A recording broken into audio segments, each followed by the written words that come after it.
bonjour. Bien. Bonjour. On va être obligé de faire la discipline, mais... Toujours les mêmes d'ailleurs. Peut-être quelques mots un peu techniques. Il n'y a pas de connexion. Mais vous pouvez, en sortant un petit peu là dans le hall, obtenir une connexion. Sinon, il faut vous connecter avec vos téléphones portables. Nous en sommes désolés et non responsables. Deuxième point technique, cette journée va donner lieu à une captation vidéo. Donc merci beaucoup aux conférenciers qui m'ont déjà signé leur autorisation et aux autres de le faire. Et merci d'accepter. La captation sera mise en ligne sur le site de l'Université Paris-Cité et sur le site du CAFES de l'ENS, que je remercie beaucoup de m'avoir fait cette proposition, en particulier sur le site consacré à Georges Canguilhem. Merci à Nathalie Quéroux pour ça. Et si vous ne souhaitez pas dans le public être filmé, ce qui est tout à fait votre droit, est-ce que vous pouvez vous déplacer de ce côté-là, comme ça vous ne serez pas ennuyés. Voilà. Et puis, Sandra Logier a un souci familial et elle nous prie d'excuser son absence. Par conséquent, Alain Masquelet a bien voulu prendre place dans la table ronde des témoignages à sa place. Là aussi, je le remercie. Et puis peut-être pour Jean-Pierre Chevènement qui nous rejoindra aussi. Et Jean-Pierre Chevènement va arriver aux alentours de midi, donc j'irai l'accueillir. Et voilà, il ne pouvait pas... Quel est l'horaire pour la matinée ? Alors, tout est conforme, sauf le monsieur Chevènement qui va arriver à midi. Mais en fait, peut-être que nous, on va prendre un tout petit peu plus de temps et les choses vont être finalement celles qui étaient prévues. On aviserait, en tout cas, on veillera à ce qu'à 11h25, vous puissiez aller remettre une... Vous nous faites signe pour le stationnement et allez, on peut y aller. Donc bonjour. Nous remercions du fond du cœur celles et ceux qui ont accepté de participer à ce colloque en l'honneur de Dominique Lecourt aujourd'hui. Anciens étudiants et proches, Olivier Doron et moi-même avons été affectés en mai 2002, évidemment par sa disparition, et l'idée a immédiatement germé d'organiser en son honneur cet hommage proprement scientifique. Le rythme de la vie universitaire ne nous a pas facilité la tâche, mais nous sommes très heureux qu'il ait finalement lieu aujourd'hui et qu'il puisse réunir à la tribune comme dans la salle beaucoup de celles et ceux qui l'ont connu et accompagné, et aussi celles et ceux qui ont bénéficié de la richesse de ses travaux ou de ses nombreuses initiatives et soutiens. Notre souhait, c'est de ne pas nous limiter à un hommage fait de témoignages, bien que ce soit pour nous très important, mais aussi d'une part d'éclairer les contributions fondamentales de Dominique à l'enseignement supérieur et à la recherche, à l'édition scientifique, à la vie publique, et d'autre part d'essayer de proposer un début de réflexion sur le contenu et les effets théoriques de ces si nombreux textes, travaux, publications en histoire et en philosophie des sciences. Alors, comme il nous revient le redoutable honneur d'ouvrir ce colloque, nous proposons de procéder en deux temps. Nous tenterons d'abord de résumer à grands traits son parcours institutionnel puis intellectuel, ces diverses facettes que vous, participants, êtes bien plus armés que nous, sans doute, à compléter, voire à corriger. Et puis ensuite, nous reviendrons plus spécifiquement sur son rôle dans le développement de la recherche interdisciplinaire dans cette université Paris-Cité et aussi dans le développement des enseignements en histoire et philosophie des sciences.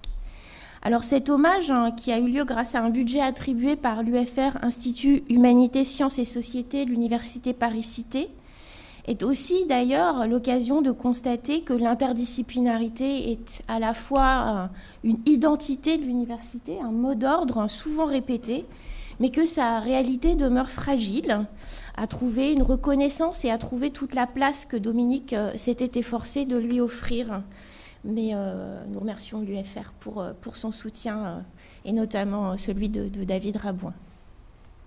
Bien, ben merci beaucoup Céline et merci beaucoup à toutes et tous d'être présents. Donc il me revient un peu d'esquisser d'abord le parcours de Dominique. Alors je le dis évidemment, il y a beaucoup de personnes dans la salle qui pourront corriger pas mal de choses que je vais dire, mais ça nous semblait important de donner un certain nombre d'informations, en particulier pour des personnes qui ne connaîtraient pas ce parcours justement. Donc Dominique Lecourt est né en 1944 à Paris et il entre à l'école normale supérieure de la rue d'Ulm en 1965, dans une période qui, de mon point de vue, est assez stimulante d'un point de vue politique et scientifique. Il y devient notamment l'élève et le proche de Louis Althusser, dont il restera d'ailleurs proche tout au long de sa vie. Et il prend parti, résultat, aux réflexions qui s'engagent autour de Louis Althusser à l'époque,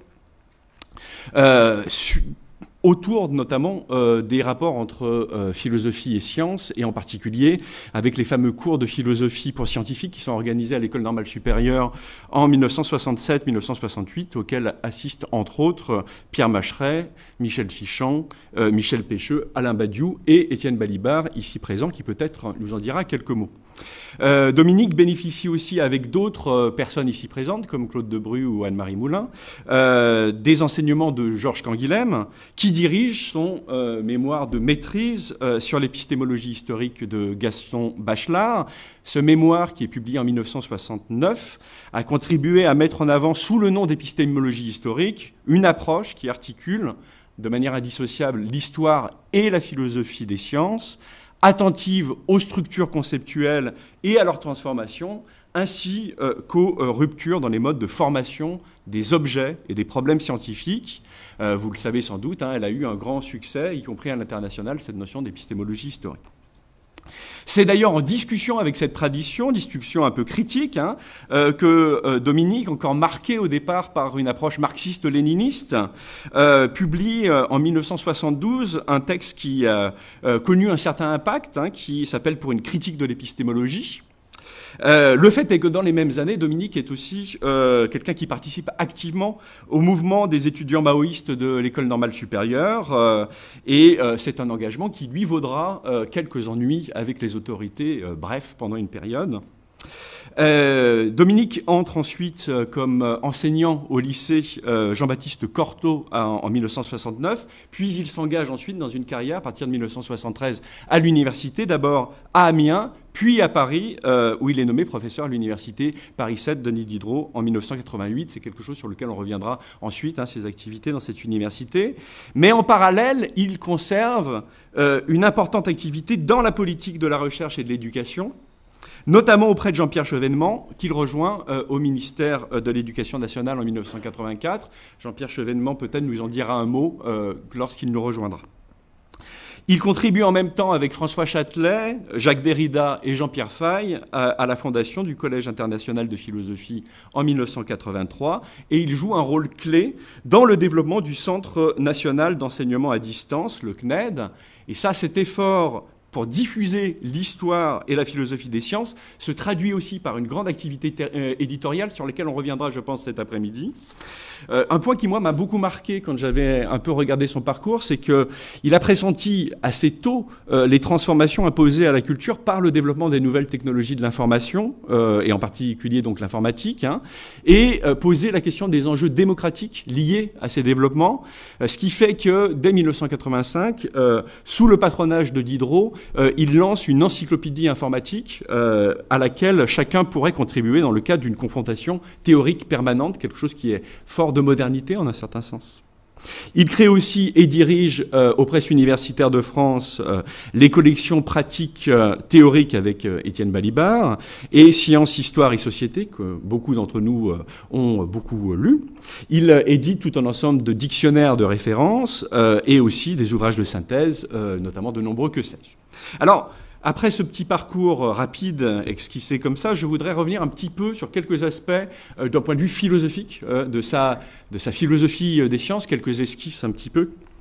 On retient habituellement de Dominique le fait qu'il caractérise une certaine manière de lier l'histoire et la philosophie des sciences sous le concept d'épistémologie historique, on dirait à la française, avec Bachelard, Canguilhem, Foucault. Mais je veux souligner le fait que cette contribution est liée en fait à sa propre vision des rapports entre histoire, philosophie et pratique scientifique.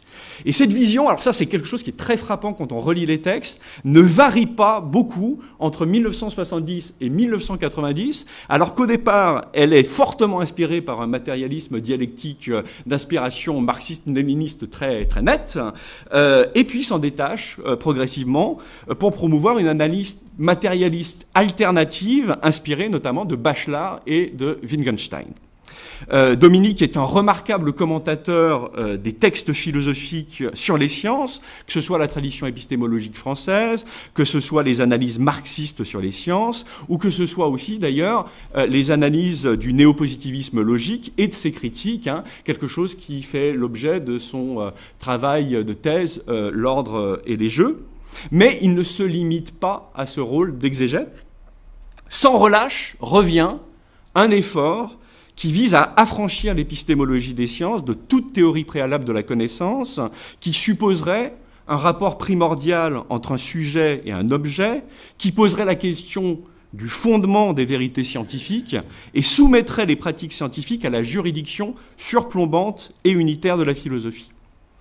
Pour lui, une telle analyse est liée à une conception traditionnelle de la philosophie qui, tout en prétendant rester neutre, chercherait à réglementer les pratiques scientifiques au nom soit de prétendues données fondamentales, soit des règles formelles de la logique, soit de tout un ensemble de critères abstraits et généraux. Et contre cette approche, il défend une analyse matérialiste, ou ce qu'il appellera après une analyse surmatérialiste, hein, dans justement L'ordre et les jeux, qui part du fait que les sciences produisent des connaissances objectives, construisent leurs objets, et leurs problèmes dans un processus de correction perpétuelle et obéissent, et c'est le point central, à des épistémologies toujours locales et toujours provisoires.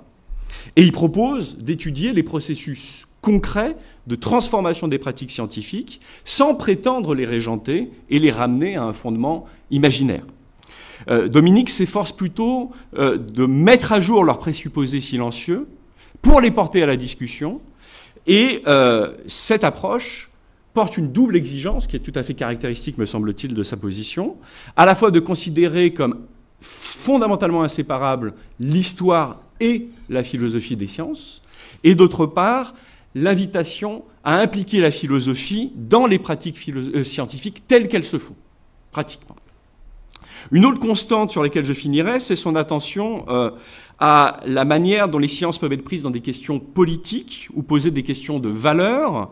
Une partie de ses travaux sont consacrés à l'instrumentalisation politique des sciences, que ce soit évidemment dans ses travaux sur Lysenko, sur le lysenkisme, sur lequel Anne-Marie reviendra, je crois.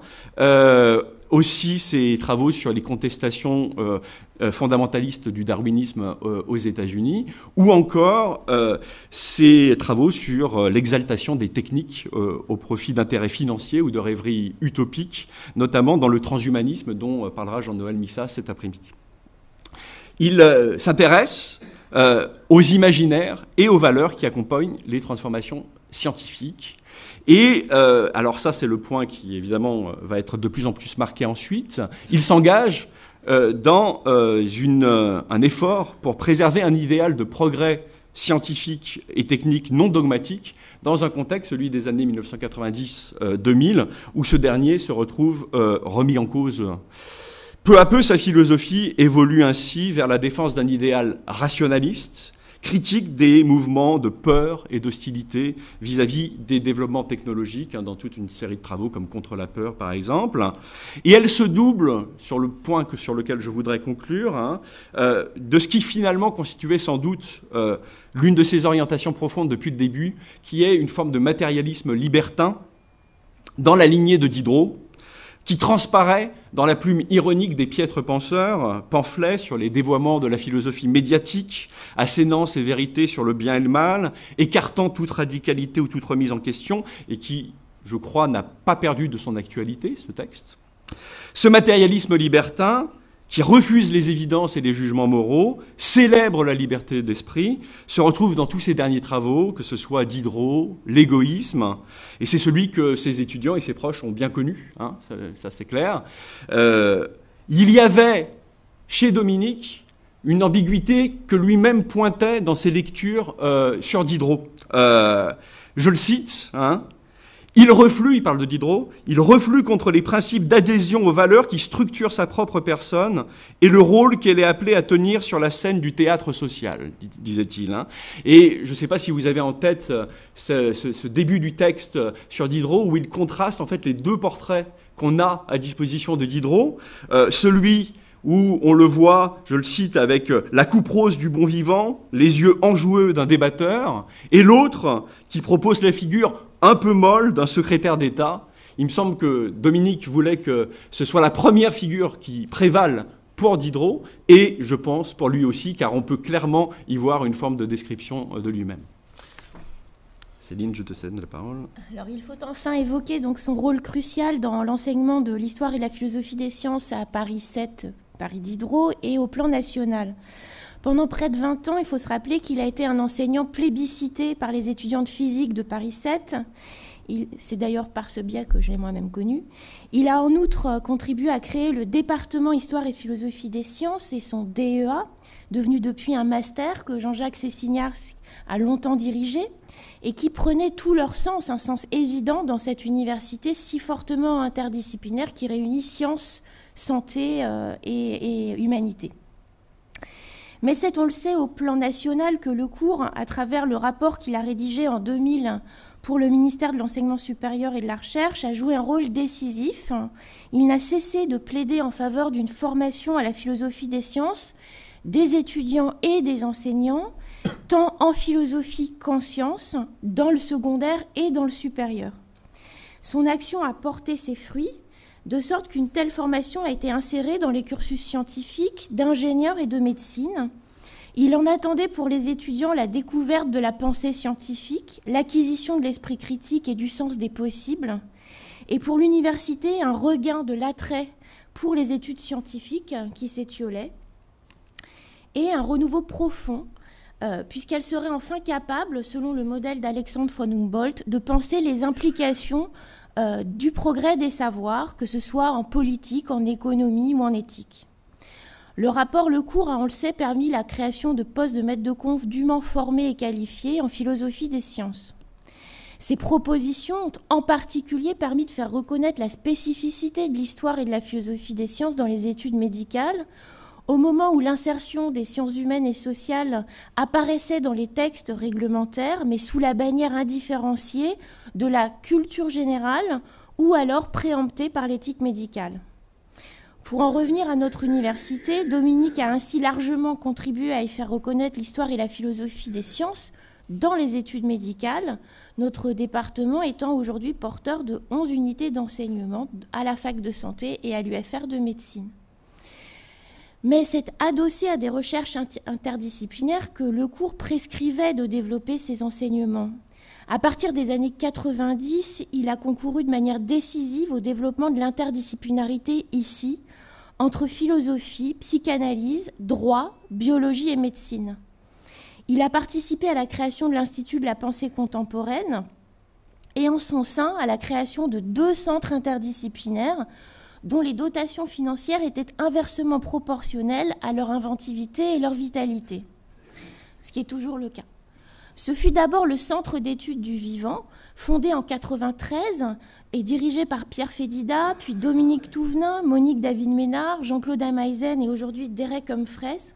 S'y sont tenus des séminaires de recherche qui ont fait date, comme celui sur race et biologie, mené à 2 voix avec Jean Gaillon, ainsi que les forums Diderot, débat dont Pascal Nouvel fut une cheville ouvrière, s'emparant à la fois, toujours avec rigueur mais provocation, des questions que la société, que posaient à la société les développements des sciences biomédicales.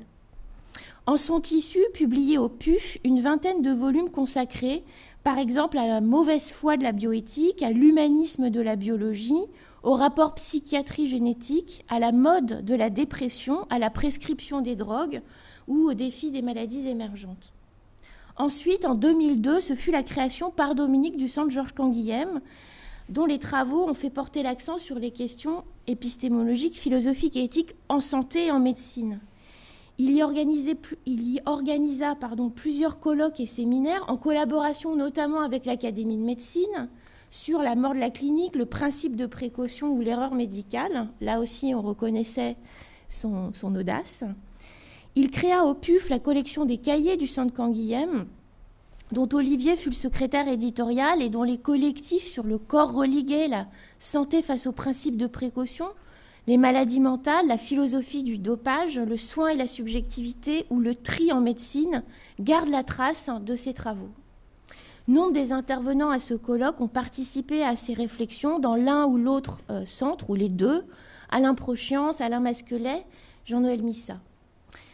Ce sont la culture de la recherche interdisciplinaire qu'il a instituée à travers le Centre Canguilhem et aussi la philosophie canguilhémienne qu'il a transmise qui m'ont permis en 2014 de construire l'Institut La Personne en médecine qui donc se trouve en continuité avec le Centre Georges Canguilhem pour mener des recherches interdisciplinaires en sciences humaines et sociales, non seulement sur la médecine, mais avec des chercheurs de laboratoires de médecine et de services hospitaliers, et aussi avec des patients. Pour ajouter encore un trait à ce portrait et le conclure, et engager nos échanges, comment enfin ne pas évoquer l'amitié ? La filia qui était, et ce n'est pas une formule toute faite, au cœur de la vie de Dominique Lecourt, comme pourra en témoigner tout particulièrement, mais ce ne sera pas le seul, Mathieu Gounel. Selon l'une des définitions que Canguilhem donnait du médecin, Dominique fut pour beaucoup, au sens le plus noble, l'assistant de leur vie individuelle, l'assistant de leur aventure individuelle. Alors, il est temps de commencer. Je cède maintenant la parole à Alain Prochiance, s'il veut bien nous rejoindre. Et Anne-Marie, si tu veux aussi venir nous rejoindre. Anne-Marie Moulin, je vous en prie, prenez place.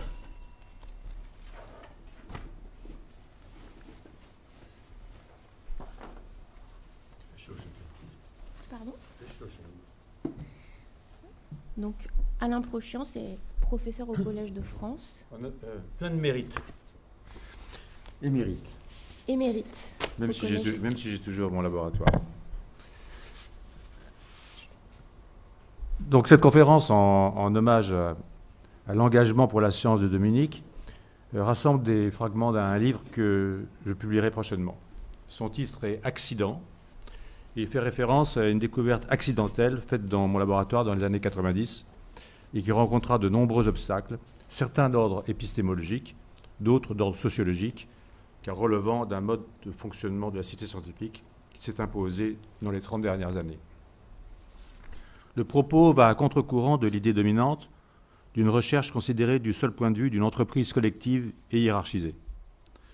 Sa défense des sujets de la science est une façon de dénoncer un assujettissement qui évoque dans l'imaginaire des évolutions sociales le passage du compagnon à l'ouvrier.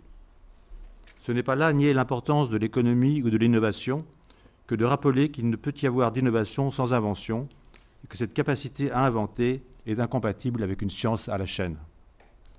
Nul relativisme à rechercher dans une défense des sujets de la science, car les découvertes scientifiques, fondées sur des données empiriques vérifiées, sont objectives et ont une valeur universelle, même si les théories scientifiques évoluent sous le coup des découvertes qu'elles ont provoquées. Il demeure que le caractère des scientifiques, leur histoire personnelle, leur formation intellectuelle ont une importance dans la façon dont ils pensent et réagissent à des situations concrètes et peuvent se laisser aller à une rêverie scientifique qui, même si elle ne constitue pas une pensée scientifique au sens fort du terme, a son utilité. Dans la nécessaire aptitude à penser par soi-même, la formation joue un rôle fondamental. Elle inclut les études scientifiques, y compris au niveau de la thèse, qui constituent un moment éducatif, pas uniquement une opportunité pour les laboratoires d'avoir accès à des travailleurs sous-payés. Une véritable formation doit donner l'envie et les moyens d'accéder à une connaissance de l'histoire générale des sciences et de celle, plus spécifique, des questions abordées dans sa propre recherche, pour ceux qui ne croient pas que le dernier moment de la science rend obsolète tout ce qui précède. Cet apprentissage, comme la lecture, pas seulement dans son domaine, indispensable à l'émergence d'associations d'idées, doivent permettre de développer un rapport à la science qui soit de l'ordre de la culture et de l'engagement personnel. Devenir un sujet, processus d'individuation qui se poursuit tout au long de la vie scientifique, demande du temps, dont celui de flâner en route. Les modes dominants de formation des chercheurs et de production des connaissances ne donnent plus ce temps sur un plan institutionnel. Il faut le voler. Il y a dans notre cité de la place pour tous. Les fonctionnaires de la preuve, respectables et indispensables, et ceux pour qui la science représente un investissement existentiel, à l'image des écrivains et des artistes. Ce n'est pas tout l'un ou tout l'autre, mais les uns avec les autres, et les deux tempéraments peuvent cohabiter chez un même individu. Certains s'appuieront préférentiellement dans un cadre théorique existant sur la force des observations nouvelles, souvent provoquées par de fructueuses innovations technologiques. D'autres, d'abord stimulés par leur imagination spéculative et la qualité de leurs intuitions, pourront, comme les précédents, et par d'autres voies, faire bouger les frontières. Ils peuvent aussi échouer, c'est la part du risque. Face à la résistance inévitable, salutaire quand elle oblige à plus d'exigences de la communauté devant une observation ou une idée qui dérange, ils ont le choix entre céder et maintenir, quitte à s'engager sur le périlleux chemin menant ou non de l'observation à la découverte. La structure sociologique et institutionnelle actuelle de notre milieu ne facilite pas la vie de ceux qui décident de poursuivre. Accident plaide pour que la cité scientifique ne les élimine pas au nom d'une conception utilitariste et d'une vision à court terme et admettre que le cheminement vers l'invention comprend une part liée à l'individualité sans que cette singularité initiale infirme le caractère objectif et universel de la découverte. In fine, c'est bien de progrès scientifique qu'il s'agit. Tous les savants contribuent à l'avancée des savoirs, chacun dans son style, avec des découvertes plus ou moins importantes, souvent de nature distincte, technique ou conceptuelle, sans hiérarchie à établir entre les différents cheminements et les multiples façons d'occuper une place dans la cité.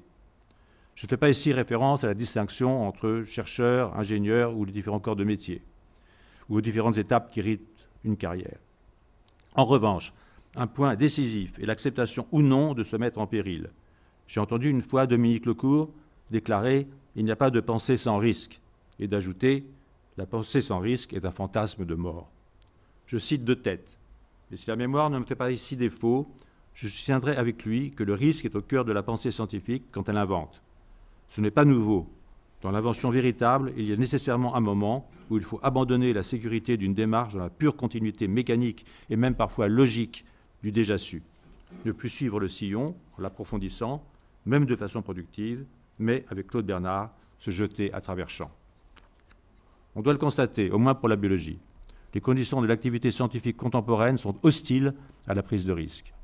Les jeunes chercheurs, doctorants et postdoctorants sont sommés d'accumuler en un petit nombre d'années des résultats en quantité et qualité suffisantes pour fournir la substance de plusieurs articles publiés dans les journaux scientifiques de référence. Dans un métier où la compétition est devenue féroce, c'est la condition d'un devenir professionnel stable, et ils rechignent, on les comprend, à jouer leur avenir à la roulette. D'où les hésitations des équipes à engager des recherches incertaines, pouvant porter tort aux jeunes chercheurs, par ailleurs, force de travail principale de tout laboratoire. Une évaluation fondée sur la productivité mesurée par des indices du type classement de Shanghai est défavorable aux équipes s'attaquant à des problèmes radicalement nouveaux ou désireuses d'emprunter des voies controversées, dont les hypothèses ou résultats prennent du temps à émerger, puis à s'imposer en raison du conservatisme et du manque de courage des éditeurs des grands journaux. Pire, si une équipe tombe accidentellement sur un fait qui contredit les dogmes établis, elle peut prendre peur ou l'écarter comme un probable artefact sans chercher plus loin. La science se veut sans surprise, adieu, foi lavée. Cela est d'autant plus drôle, si l'on peut dire, que les agences de financement qui, à travers leurs appels d'offres, organisent la compétition entre les équipes pour l'attribution des contrats, ne manquent jamais de spécifier que seront favorisés les projets risqués, high risk, high gain. Une plaisanterie quand, sous la démonstration demandée de faisabilité du projet, se dissimule la nécessité d'avoir déjà accompli une partie importante du travail pour lequel le financement est sollicité. Tout programme trop aventureux a de fortes chances d'être calé. S'il ne l'est pas, c'est souvent parce que son porteur a pignon sur rue ou qu'il est soutenu par un ou plusieurs collègues présents dans le comité de sélection. Aussi parfois parce qu'il est plus novateur technologiquement que sur le plan conceptuel. Or, il faut de tout pour faire un monde scientifique. Du risque intellectuel, des idées neuves et parfois dérangeantes, et des technologies originales qui ouvrent sur des observations nouvelles ou approfondissent des domaines balisés.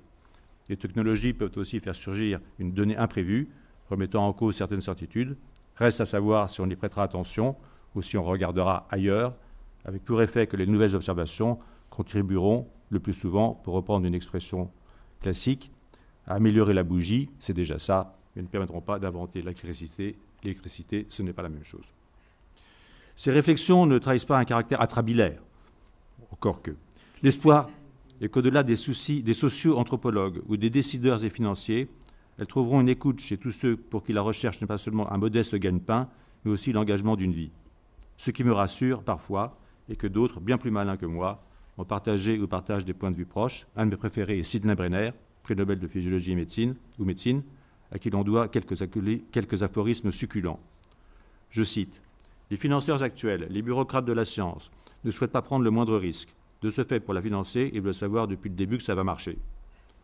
Je pense que la revue par les pairs entrave la science. En fait, je pense qu'il s'agit d'un système complètement corrompu. Il est corrompu de multiples façons, du fait que les scientifiques et les académiques ont délégué aux éditeurs de ces journaux la capacité de porter un jugement sur la science et les scientifiques. Troisième, aujourd'hui, les Américains ont développé une nouvelle culture en sciences fondée sur l'esclavage des étudiants en thèse. Maintenant, les étudiants en thèse des institutions américaines ont peur, il leur faut performer. Le post-doctorant est un travailleur asservi. Les critiques précédentes sur l'organisation de la recherche académique s'adressent en premier lieu à la biologie. Elles s'appliquent peut-être différemment, voire pas du tout, à d'autres secteurs scientifiques, même si les discussions entre collègues laissent entrevoir qu'elles ont une valeur assez générale. Les mathématiciens ont peut-être la chance de constituer un cas à part. À tout le moins, il semble que chez eux, on fasse cas de l'intuition personnelle, intuiter faisant même partie du vocabulaire de leur communauté. Je rappelle que les intuitions sont simplement des hypothèses émises au niveau individuel. Elles ne tombent pas du ciel, mais procèdent d'un vrai travail intellectuel et pourraient même être considérées comme un degré extrême de la rationalité. Ce statut particulier qu'il aurait reconnu n'avait pas empêché que sous le mandat présidentiel de François Hollande, même des mathématiciens aient été mis dans le panier commun de l'obligation, entre autres aberrations, de travailler à plusieurs pour avoir accès aux crédits dispensés par l'Agence nationale pour la recherche. La nouvelle direction de l'ANR a mis fin à ces bêtises, ce qui est encourageant, mais ne dispense pas de s'inquiéter des moyens très insuffisants alloués à la recherche et l'innovation dans notre pays. Je saute quelques lignes. Toutes les sciences doivent à la fois faire avancer leur domaine théorique et répondre à la demande sociale.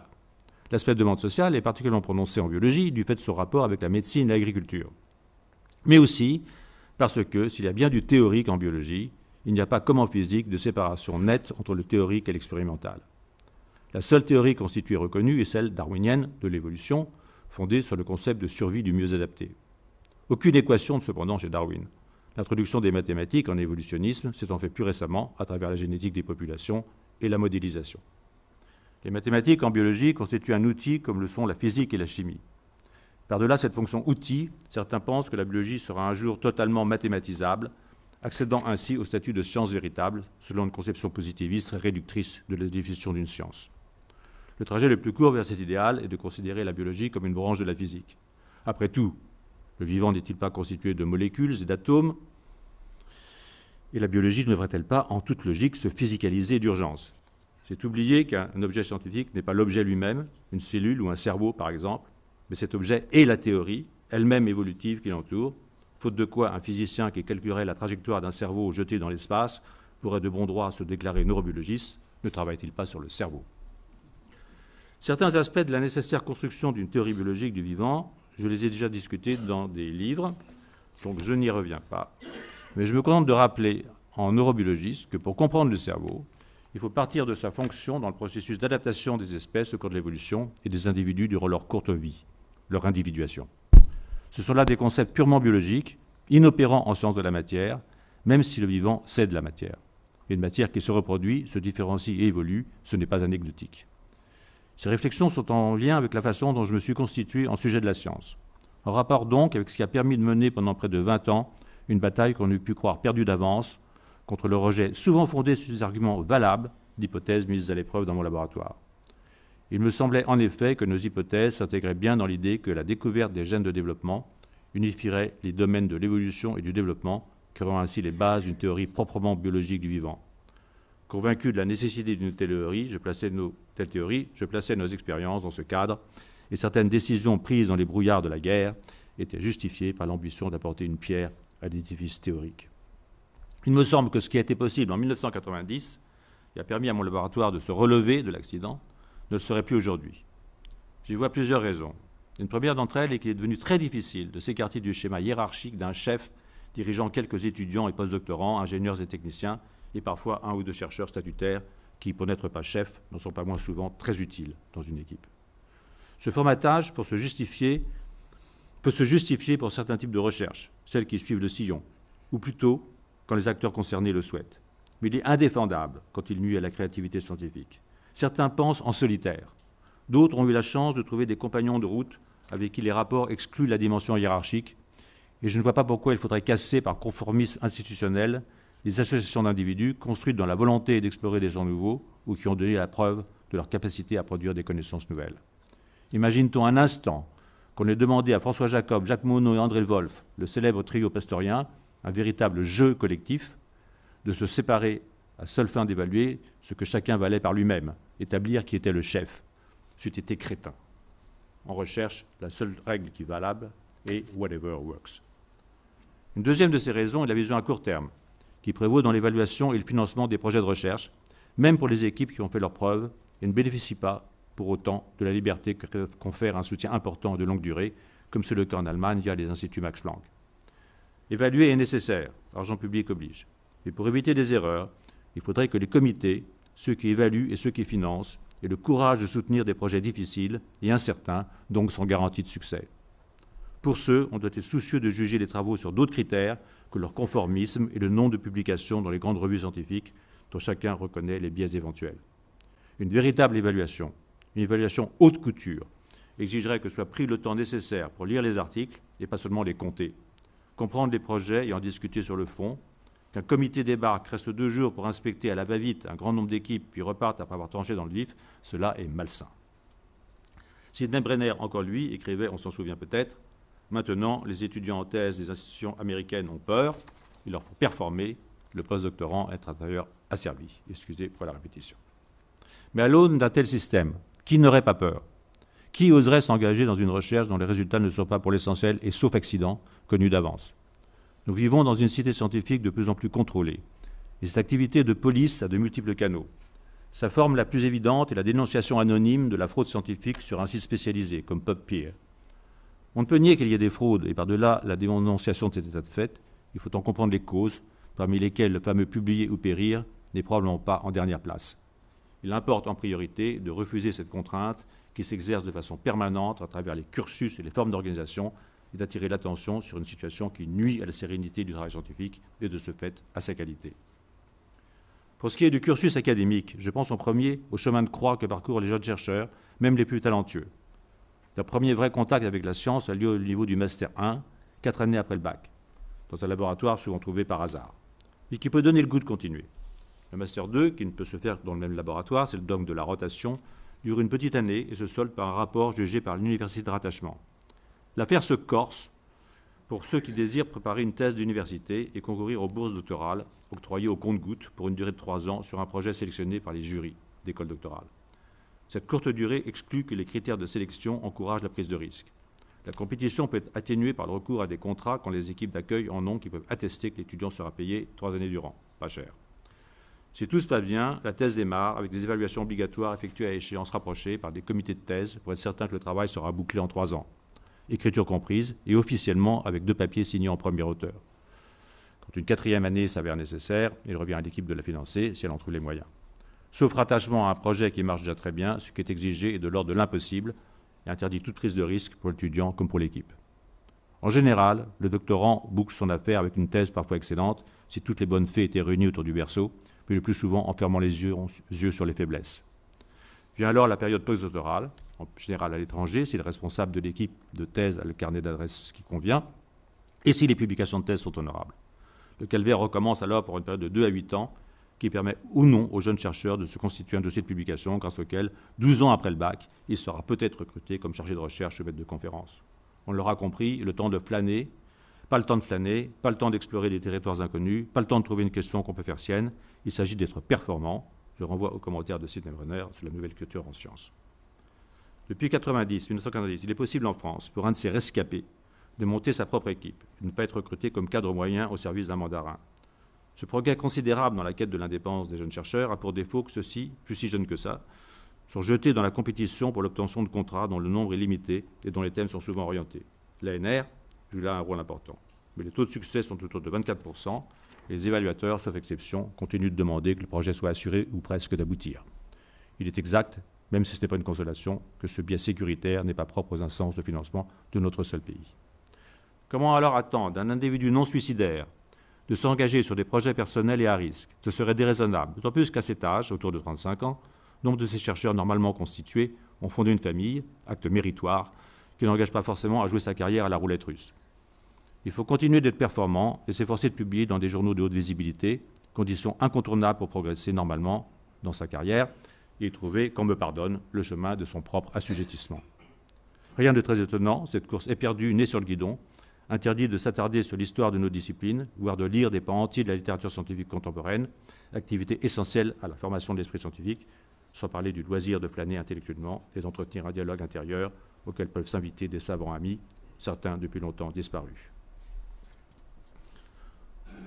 On le sait, une publication dans une grande revue internationale peut décider de toute une carrière indépendamment de la valeur scientifique réelle des articles et des qualités de ceux qui les écrivent.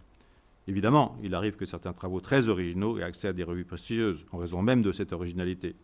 Mais ce succès mérité présente presque toujours un coût en temps d'évaluation et en celui dédié aux expériences supplémentaires demandées, sans que le fond de ce qui est présenté soit sensiblement modifié par les multiples rectifications et sans que ces modifications assurent la publication.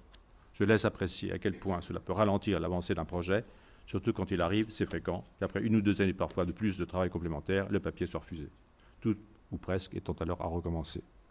Pour augmenter la probabilité de succès, il est préférable de proposer une étude consensuelle, si possible bardée de technologie dernier cri et que les éditeurs peuvent comprendre. Une récente étude publiée dans Science vient de le rappeler, il est aussi préférable d'être internationalement reconnu et personnellement proche des éditeurs et des scientifiques, les reviewers, qui jugeront le travail. Dans le cadre de cette activité de lobbying, il devient plus payant de se fabriquer un réseau dans les réunions internationales que de rester dans son laboratoire à travailler avec ses collègues. Bref, sauf miracle, il est préférable de ne pas être trop indépendant des leaders du domaine, voire carrément out of the box, et de ne pas se ranger dans les catégories des misfits que la promiscuité, y compris celle des congrès, met mal à l'aise. Ce modèle est valable non seulement pour les publications, mais aussi pour les demandes de contrats nationaux et internationaux, dont le succès est lui-même fortement conditionné par le dossier de publication et l'entre-gens. Bref, le système se mord la queue, et publier dans un grand journal des données qui dérangent peut relever de l'exploit. C'est déjà un peu vrai quand j'étais jeune chercheur, ce l'est bien plus aujourd'hui. Ce mode de fonctionnement, importé des pays anglo-saxons, pourrait ne pas être dominant en France, où les chercheurs bénéficient, s'ils ont passé toutes les étapes mentionnées ci-dessus, d'un statut de fonctionnaire qui leur offre la garantie de l'emploi et devrait leur assurer, ce n'est plus véritablement le cas, une grande liberté et un financement minimum de leurs travaux, même si ceux-ci ne sont pas publiés dans les grandes revues. Car il existe un nombre raisonnable de journaux qui permettent de publier ces travaux sans les obstacles qui viennent d'être décrits. Il faut donc saluer et encourager l'initiative née d'une prise de conscience du gâchis de temps et d'argent engendré par ces pratiques pour offrir des solutions alternatives, par exemple la publication des manuscrits sur des sites dématérialisés. Et pour que ces initiatives soient utiles, il faudrait que les agences de financement et les comités d'évaluation modifient leur comportement. Ce qui m'amènera pour clore ce chapitre à quelques mots sur l'évaluation, mais je ne vais pas les donner, car je vais sauter quelques pages pour vous donner la fin. De toute façon, ça reviendra. Je vais donc conclure. Ça va prendre un certain temps. En m'appuyant sur un article récemment publié par la revue Nature, intitulé « Les articles et brevets deviennent de moins en moins disruptifs au cours du temps ». Après examen de 45 millions d'articles scientifiques, les auteurs démontrent que sur une période s'étalant de 1945 à 2010, la part relative des publications qui changent la donne a chuté brutalement dans toutes les disciplines, par exemple de 91% en sciences sociales et de presque de 100% en biologie-médecine. Ce qui voudrait dire que la proportion des découvertes disruptives dans la plupart des disciplines serait aujourd'hui voisine de 0. Un article étant considéré comme disruptif, s'il est encore cité plusieurs dizaines d'années après sa publication et que les articles qui s'y réfèrent n'en citent pas d'antérieurs sur le même thème. Pour expliquer cette chute, les auteurs font l'hypothèse d'un mode de financement trop porté par des contrats de courte durée et ciblé trop systématiquement sur des thèmes sociétaux. Les auteurs rendent aussi responsables publier ou périr, qui placent sur les épaules des chercheurs une pression peu compatible avec la nécessité de prendre un temps qui leur est aujourd'hui refusé, mais reste indispensable pour sortir d'une spécialisation excessive qui, certes, permet d'approfondir le sillon, mais ne stimule pas l'ouverture de voies nouvelles. Le publier ou périr renvoie à un indice de citation, le facteur H, qui, comme le monde des publications dans les grands journaux, sert de base aux classements internationaux et aux évaluations. Pour gonfler son facteur H, il est plus profitable de publier un grand nombre d'articles suffisamment dans le consensus pour être cité rapidement par un maximum de collègues. Un adepte de la gonflette, qui aura publié 800 articles à l'âge de 60 ans, soit plus d'1 article par mois depuis sa naissance, sera mieux noté qu'un collègue à la tête d'une dizaine d'articles de très haut niveau. Illustration, le facteur H d'Alan Turing, qui a publié seulement 5 articles, est de 5. Cette chute massive concerne toutes les disciplines et tous les pays. Nombre d'entre nous s'inquiètent à juste titre de ce que la France perde des points dans les classements internationaux. C'est un problème majeur pour le pays, mais aussi le signe d'une inadaptation à des structures et modes de production qui ont mondialement contribué à la chute de la qualité disruptive des publications. Inadaptation des financements, car surnager dans cette course aux facteurs demande des investissements importants. Ne pas être capable d'aligner des dollars tout en ayant abandonné un mode d'organisation qui faisait notre force conduit inéluctablement au déclassement. Il nous faut donc réfléchir non seulement à accélérer une indispensable adaptation, mais aussi aux changements qui ont modifié le fonctionnement de la cité scientifique dans son ensemble, pas seulement en France, au cours des 30 dernières années. S'adapter parce qu'il le faut, mais trouver aussi les formes d'une résistance susceptible de rendre nos métiers attractifs pour ceux dont les motivations sont d'ordre intellectuel. S'adapter exige d'augmenter les moyens consacrés à la recherche et au développement, faute de quoi nous confirmerons notre déclassement scientifique et économique. Résister relève d'une autre logique, exige un soutien important et pérenne à des équipes engagées dans des projets à risque sans finalité immédiate. En effet, même si l'importance d'une politique d'adaptation de notre recherche parvenait enfin à la conscience des politiques, permettant à notre pays de reprendre sa place parmi les grandes nations scientifiques, les problèmes de fond n'en seraient pas résolus pour autant, car ils concernent la cité scientifique internationale, son organisation et son fonctionnement, et son incapacité croissante à attirer des individus qui, rêvant de s'embarquer sur les caravelles de Christophe Colomb, rechignent à se retrouver cadres dans l'entreprise science, avec les effets inéluctables sur la créativité dont les auteurs de l'article de Nature cités ci-dessus ont mesuré l'effondrement dans tous les domaines et dans tous les pays. Rappelons, en relisant le livre de Dominique Lysenko, Histoire réelle d'une science prolétarienne, qu'en ce qui fut l'Union soviétique, dans le domaine de la biologie, cette logique poussée à l'extrême d'une science pour le peuple a conduit à détruire la génétique soviétique, alors une des plus fortes du monde. Science prolétarienne oblige, les généticiens bourgeois avaient mieux à faire que compter les poils de mouche, sic. Une folie idéologique dont les effets ne furent pas seulement catastrophiques pour la science, mais aussi pour l'agriculture et donc, in fine, pour les citoyens et la nation soviétique. Elle n'est évidemment possible, une telle politique, que dans des pays totalitaires. Mais mobiliser de façon disproportionnée les forces de recherche sur des programmes destinés à répondre à la demande sociale, comme c'est trop souvent le cas dans un grand nombre de pays, y compris démocratiques, c'est assigner à la recherche une fonction qui n'inclut plus, ou seulement à la marge, la création de connaissances nouvelles au sens de disruptive. Le plus consternant est que, comme pour l'agriculture soviétique, ça ne marche pas. On en prendra pour signe que la dégringolade du caractère disruptif des publications scientifiques a aussi été observée, dans ce même article de Nature, pour les brevets, à travers l'analyse de 3,9 millions d'entre eux déposés entre les années 1976 et 2010. Soit qu'il y a un rapport de cause à effet, l'innovation étant fille de la recherche, soit, et les deux sont possibles, que l'esprit d'invention se perde aussi pour l'innovation.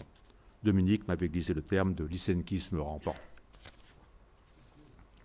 Mais comment résister à la logique d'une science collective, associant de multiples équipes travaillant en réseau, si possible interdisciplinaires, tarte à la crème, sur des projets à finalité très majoritairement sociétale, si, sur la base d'une conception utilitariste ou monétariste, j'en veux pour mon argent de la science, on a récusé la notion de risque. Et j'engage ici à relire Contre la peur, cet autre livre important de Dominique. Il faut choisir, ou bien on autorise l'exploration de champs nouveaux sur la base d'intuitions ou d'associations d'idées qui peuvent sembler aventureuses, ou bien on abandonne l'ambition d'une science créative. Rien pourtant de scandaleux dans ces approches risquées, puisque toutes les recherches, y compris les plus éloignées de finalités sociales prévisibles, se soumettent obligatoirement à la sanction de la preuve, et les connaissances générées, on n'hésitera pas à parler de progrès scientifique, ne sont donc ni subjectives ni relatives de ce fait qu'elles ont trouvé leur origine dans la réflexion à caractère très spéculatif d'une personne ou d'un petit groupe de personnes associées en un jeu collectif. JE. Les idées à risque, celles qui font se jeter à travers champs, ne naissent pas comme par miracle. Elles ne germent pas dans les circonvolutions d'un cerveau exceptionnel. Le sujet de la science n'est pas un sujet essentiel. Il se construit progressivement par l'acquisition d'une véritable culture scientifique, ce qui signifie la connaissance de l'histoire de cette discipline, y compris celle de ses conflits, des lectures approfondies dans son domaine et dans des domaines connexes, et la confrontation à travers les recherches menées à un mélange de succès et de déception. Cela exige du temps, un temps long, nécessaire à la formulation d'hypothèses originales, parfois risquées, mais toujours réfutables, au sens de Karl Popper. Ces préconnaissances, pas forcément toujours explicites et sollicitant l'imagination, ne remettent pas en cause la rigueur expérimentale et la nécessité de s'incliner devant les échecs sans les redouter. Les structures actuelles de nos métiers qui ne reconnaissent pas suffisamment le droit à l'erreur, la demande sociale n'attend pas, ne sont pas favorables à ces prises de risques sans lesquelles rien de véritablement nouveau ne peut naître. C'est donc bien de politique scientifique qu'il s'agit, et même de politique au sens le plus large du terme, puisque l'histoire des totalitarismes nous l'a enseigné, Bertrand Russell aussi, la démocratie scientifique et les échanges contradictoires qu'elle nécessite n'est pas indépendante de la démocratie sociale. Pour ne pas clore cette communication sur une note par trop pessimiste, je prends le temps d'un détour pour fournir des raisons appuyées sur 2 symptômes de ne pas baisser les bras. Le premier d'entre eux est l'éruption récente de la problématique art et sciences, qui s'étale partout, y compris dans les grandes revues scientifiques. Si elle est populaire dans le milieu, c'est sans doute parce qu'elle s'adresse à travers sa dimension artistique revendiquée, à tort, à des chercheurs qui ne s'accomplissent plus comme sujet dans leur activité quotidienne. Ils peuvent y trouver un supplément d'âme, ou rêver d'y trouver un supplément d'âme, un dérivatif à la frustration d'être pris dans cette course, née sur le guidon, qui ne laisse plus d'espace à la réflexion lente et ferme les portes d'une science véritablement créative. C'est un symptôme intéressant, et ceux qui embrassent cette démarche y trouvent peut-être une forme de consolation à l'assujettissement qui guette. Mais ce n'est qu'un symptôme, car même si on peut être ému par l'élégance d'une démonstration scientifique, mathématique ou autre, l'esthétique d'une démonstration ne renvoie nullement au concept d'art. Il s'agit de science et de connaissances nouvelles, d'un progrès scientifique dans lequel une dimension esthétique est présente. Comment, pour donner une illustration plus parlante, ne pas ressentir une émotion à la pensée du progrès accompli entre l'aéroplane des débuts des années 1900, qui s'élevait à faible altitude avant d'aller piquer du nez quelques mètres plus loin, et le programme Apollo 11, qui 60 ans plus tard envoie 2 humains sur la Lune. J'ose le dire, il y a de la beauté dans ce front scientifique et technique, qui réalise un des vieux rêves de notre humanité. Ce passage de l'imaginaire au réel est au cœur de nombreuses démarches scientifiques. Rien à voir avec les courbes d'un instrument, ou la soi-disant beauté des photographies, l'embryon vu d'avion. La science peut être belle ou élégante, émouvante même, mais elle n'est pas un art. Un deuxième signe encourageant est repérable dans ce qui se passe dans les mondes des publications. On peut aujourd'hui déposer un manuscrit sur des sites dédiés, ce qui permet d'informer ses collègues de ses résultats sans avoir à passer par les fourches codines des revues scientifiques classiques. Une autre nouveauté est intéressante, dont on suivra ce qu'elle devient, car la chose est très récente et rend compte de fortes résistances. Il s'agit d'un schéma original de publication qui consiste à soumettre un manuscrit, lequel sera ou non envoyé pour évaluation à des reviewers. Ce choix est à la discrétion des éditeurs et constitue un point de contrôle nécessaire, quoique à surveiller évidemment. Mais si ce contrôle est passé, même si les évaluateurs, les pairs dont parlait Sidney Brenner sont critiques, l'article sera mis sur le site de la revue avec les commentaires et la possibilité d'y répondre. La discussion publique se poursuivant jusqu'à ce que les auteurs y mettent fin et que l'article soit alors publié avec la discussion. On peut voir là la prise de conscience de la nécessité de réintroduire de la discussion publique et d'en accentuer l'importance dans la vie de la cité scientifique. Avec un peu d'optimisme, on peut penser que ces tentatives constituent un acte politique d'intellectuels qui ont compris que ce qui se passe en science entre en résonance avec l'évolution politique générale de nos démocraties, de leur passage déjà accompli pour certains dans l'illibéralisme. En suivant ce chemin, et à défaut de pouvoir réformer nos sociétés dans leur ensemble, nous prenons conscience de la nécessité de parer au débordement des pratiques illibérales dans le fonctionnement de la cité scientifique. Ce sera difficile, non seulement du fait des multiples pratiques évoquées plus haut, mais aussi en raison de la remise en cause par certains de l'idée de progrès scientifique et par la confusion qui s'infiltre entre démocratie et anti-élitisme, contrepoint académique d'un national-populisme qui progresse partout dans le monde. Alors plutôt que de se résigner à un avenir prévisible ou d'abandonner la partie pour aller cultiver son jardin, bio évidemment le jardin, il semble important à notre petit niveau et dans notre petite République des sciences d'œuvrer pour réintroduire des règles de fonctionnement démocratiques et libérales, seule garantie de la liberté de penser. Il y a urgence. Merci beaucoup. Un grand merci pour cette intervention qui nous plonge directement dans le sous-titre du colloque, La philosophie des sciences au risque de la liberté, et surtout pour nous avoir bien montré que cette prise de risque, elle est liée quand même à des conditions qui sont des conditions politiques et beaucoup plus larges. Et ça nous parle à tous. C'est-à-dire qu'on le constate bien au-delà de la recherche en biologie, en l'occurrence. Hein, ça concerne tous les secteurs. Je propose qu'on fasse la discussion à la fin des interventions des deux. Donc peut-être céder la parole à Anne-Marie directement. Ouais, pas de discussion, on fait la discussion en fait après, c'est ce qui est le plus pratique à mon avis. Mais bon. Moi, je trouve qu'on va dire des choses très différentes. Moi, on peut prendre sinon, on peut prendre 5 minutes de discussion effectivement. Ouais, moi, je pense que c'est mieux. Si Alain est d'accord avec ça. Parce que désolé, mais évidemment ces règles-là. Merci Anne-Marie. Vous avez une question? Alors, y a-t-il des questions, des réactions dans la salle? Oui, Dominique Leglu. C'est celui-là, il marche? Ouais.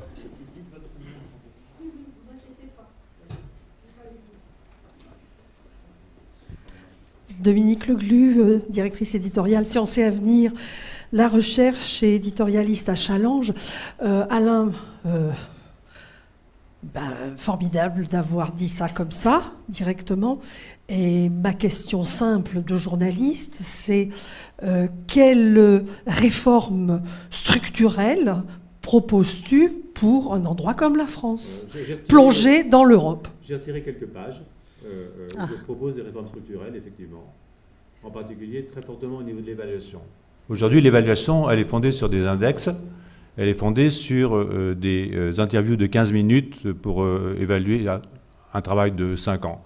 En fait, ce sont des évaluations pour communicants. Et ce que je propose, moi, c'est qu'on utilise les index.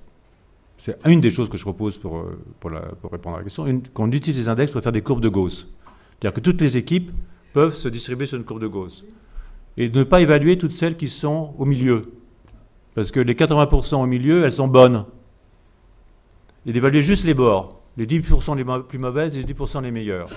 Les 10% les meilleurs pour éliminer les opérateurs, ceux qui publient plus d'articles qu'ils peuvent en lire.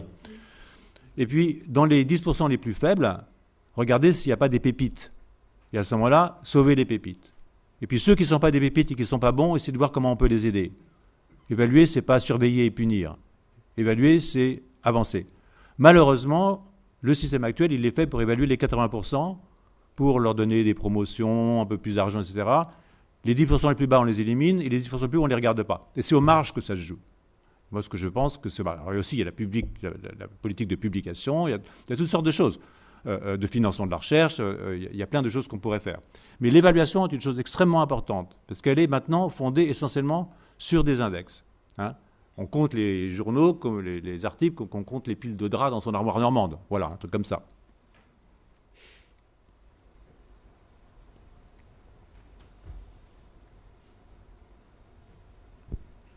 Bonjour.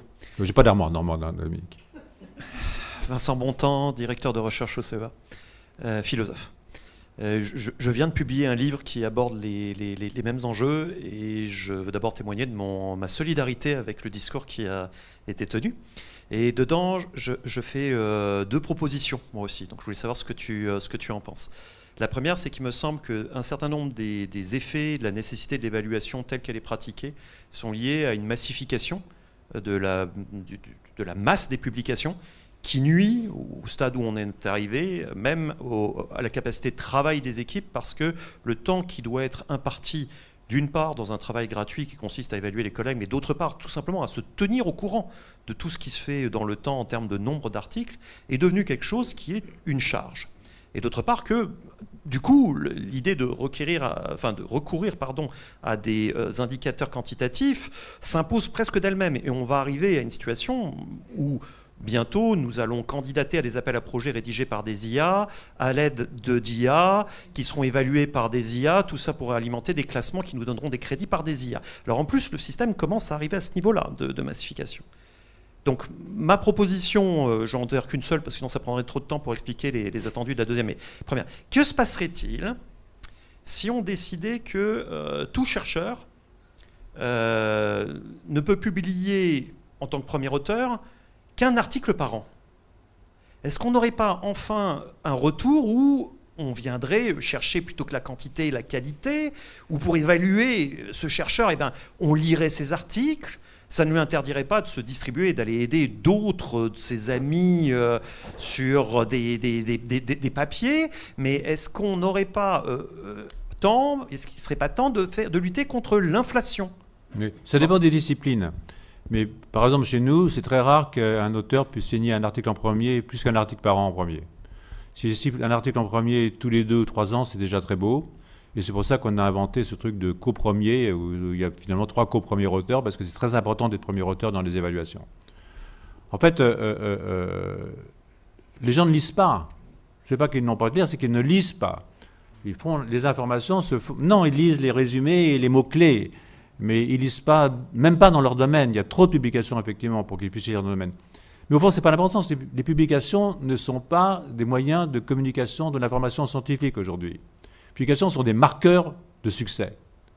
Donc, les gens s'informent à travers les congrès. Moi, je connais plein de collègues, hein, puisque je suis encore à la chance d'avoir un laboratoire, qui ne sont jamais dans leur laboratoire. Ils rentrent au laboratoire, ils prennent les données, ils font son congrès, ils vendent leur machine au congrès, ils discutent avec les copains, ils rencontrent les éditeurs, ils reviennent en vitesse au laboratoire, disent ça, il faut faire ça, ça, ça, ça et ça, parce que comme ça, on va griller un tel, et comme ça, le reviewer, il veut...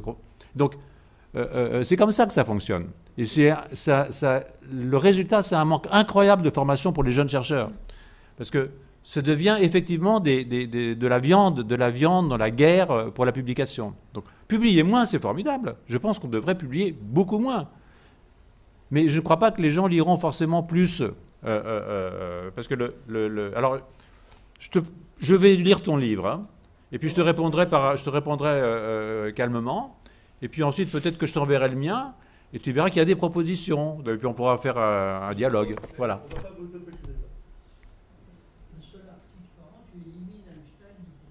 Non, il aurait fait ça en 4 ans. Salut, professeur Cessignars. Non, je veux dire que la situation est quand même très différente dans les différentes disciplines. Alors, j'ai pas le temps de... Non, ça marche. Ça va, là? Oui. Oui, alors, par exemple, un article par an, comme tu dis, c'est énorme. Je veux dire, je prends le cas des mathématiques. Parfois, pour faire un article, il faut 5 ans, 4 ans, même plus, avec des allers-retours, etc. Donc, il y a cet aspect-là dont il faut tenir compte. Oui, évidemment, aussi, hein. Quand tu mets 4 ans à publier un article, pendant ce temps-là, il y a tous les autres qui publient des articles, disons, médiocres, etc., qui te passent devant. Donc, ça retarde en plus.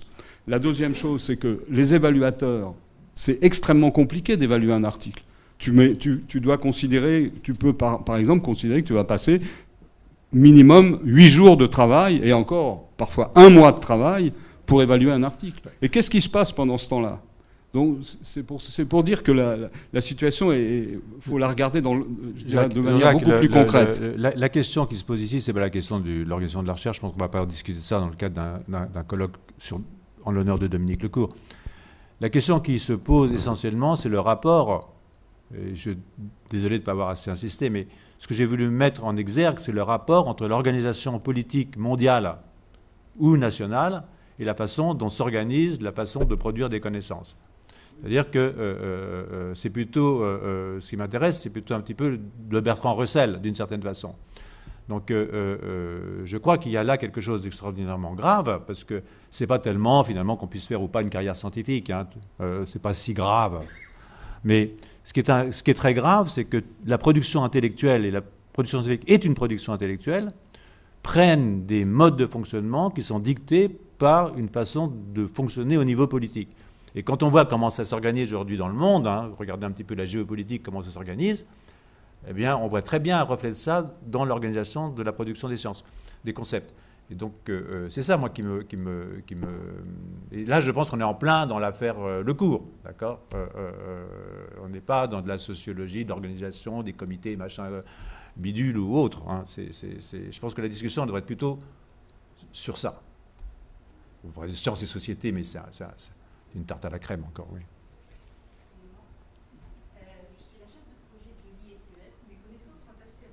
Prenez le micro. Nabila, je suis la chef de projet à l'Institut de la personne en médecine, donc je vais peut-être poser une question assez simple.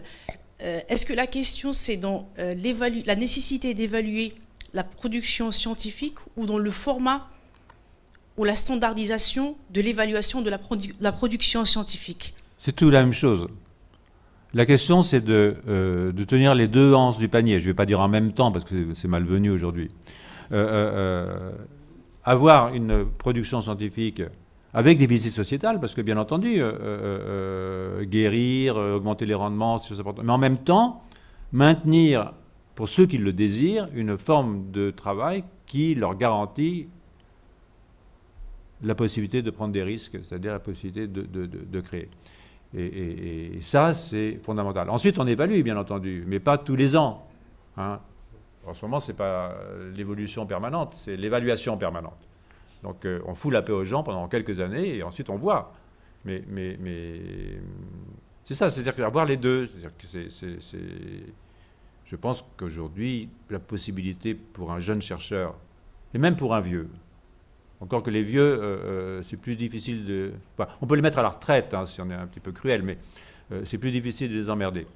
Mais surtout s'ils ont réussi avant. Mais pour un jeune chercheur aujourd'hui, moi je me mets dans la situation d'un jeune chercheur aujourd'hui ayant découvert à travers son laboratoire ce que moi j'ai découvert à l'âge de 40 ans, hein, qui était quelque chose assez disruptif, ben je pense qu'il est mort. Il est mort. Il ne peut pas survivre. C'est ça qui est grave. Merci d'avoir souligné cette lignée de pensée là, de Claude Bernard à Lecourt, quoi, qui met en avant les idées d'individualité, construction subjective, enfin, les notions d'individuation, de sujet de science, de risque, comme inhérent et à la vie et à la science. Tout ça, c'est totalement hors sujet dans la science d'aujourd'hui. Donc, je te salue. Alors, Olivier avait préparé un petit truc pour te présenter Anne-Marie et je ne vais pas faire comme tout à l'heure, je ne vais pas lui chanter la parole. Bon, de toute façon, la présentation va se faire rapidement, hein, mais donc Anne-Marie Moulin, directrice de recherche émérite au CNRS, double formation de médecin et d'historienne et philosophe des sciences, ancienne élève de Georges Canguilhem aussi, qui a travaillé beaucoup sur l'histoire de l'immunologie, de la parasitologie, de la médecine dans le monde arabo-musulman aussi. Et donc voilà, Anne-Marie a été aussi, je crois, directrice du centre d'éthique de l'IRD, ou du comité d'éthique de l'IRD, et peut-être oui, en lien avec ça, connu Dominique aussi. Bon. Bien, Anne-Marie, je te cède la parole. C'est difficile de parler après ce qui a été vraiment un hommage à Dominique Lecourt, c'est-à-dire se battre pour quelque chose. Mon propos est beaucoup plus modeste. Je voudrais parler de Dominique. Or, parler de quelqu'un de sa génération, exactement de ma génération, c'est forcément très personnel. D'autant plus que, en fait, je n'ai pas connu Dominique pendant les années d'école, parce que par orgueil féministe, je ne fréquentais pas la rue d'Ulm. Mais plus tard, Dominique n'était pas vraiment un ami très proche, mais je dirais plutôt un camarade, avec ce mot qu'on n'emploie plus trop et qui à l'époque avait beaucoup de sens.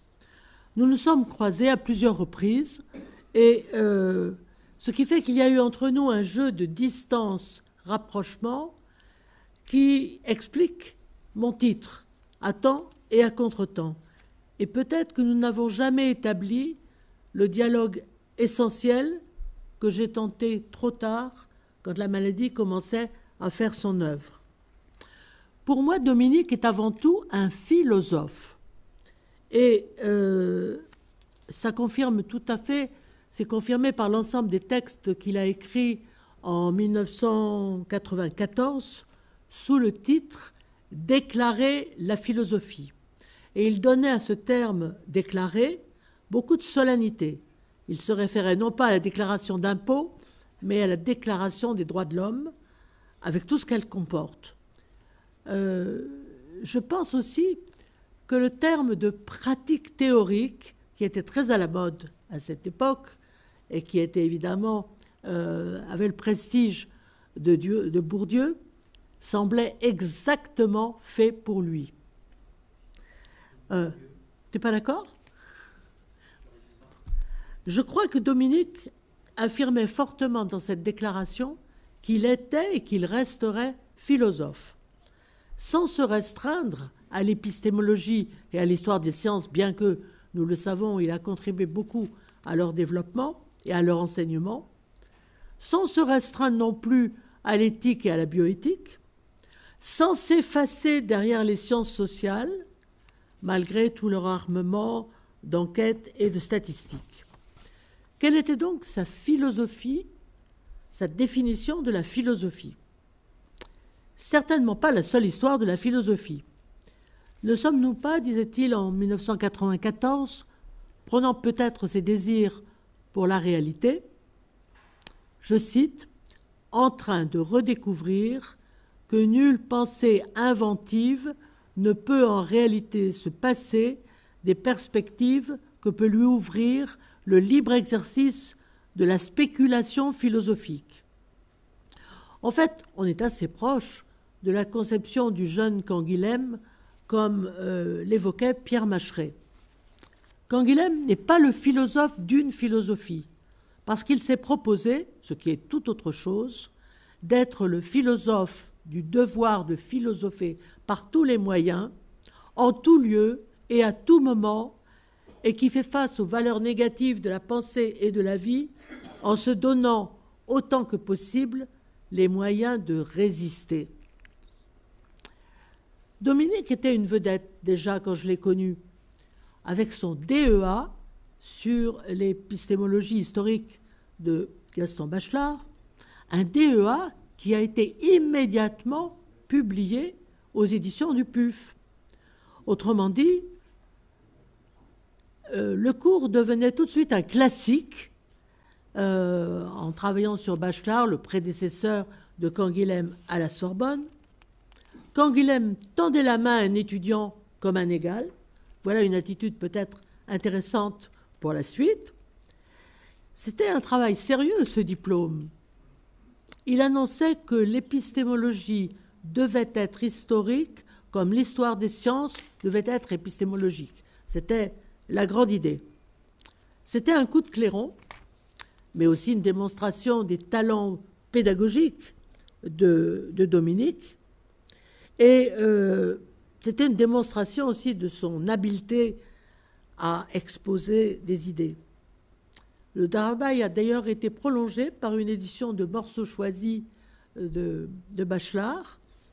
Et il rappelait à cette occasion que la difficulté d'un texte était un critère de sérieux pour Bachelard. Je pense qu'elle l'était aussi pour Canguilhem, dont le style est assez inimitable. Mais le cours, lui, par contre, il prenait le néophyte par la main, dans des morceaux choisis, en lui explicitant les grandes questions, par exemple, à quel moment et à quel niveau doit se faire l'intégration de l'histoire dans une science. Je dirais un mot sur le Lysenko, parce que je l'ai lu dès qu'il est sorti. Lysenko, Histoire d'une science prolétarienne, il est sorti en 1976, et je l'ai lu au moment où, enseignante de philo en province, je faisais face à une faculté bruissante du souvenir de 68 et aux questions de mes étudiants sur les suites de la Révolution d'octobre. Dominique enquêtait sur un phénomène qui est le lysenkisme. Les plus vieux d'entre nous se souviennent de cette doctrine, assimilée un peu hâtivement d'ailleurs au lamarckisme, c'est-à-dire à la transmission héréditaire des caractères acquis. Elle a été érigée, le lysenkisme, à partir de 1930, dans une machine de guerre contre la génétique classique, et elle a conduit, comme vous savez, à la répression et à l'emprisonnement des généticiens russes. Vavilov est mort en camp en 1943. Dans l'après-guerre, le lysenkisme a été compris comme une aberration scientifique adoptée par Staline. Quand les biologistes et la gauche française ont commencé à se sentir déchirés entre leur fidélité au parti et leur conviction scientifique d'une fraude en haut lieu, ça a été le drame. Alors, en 1976, Dominique a tenté d'élucider le vent de folie de l'URSS.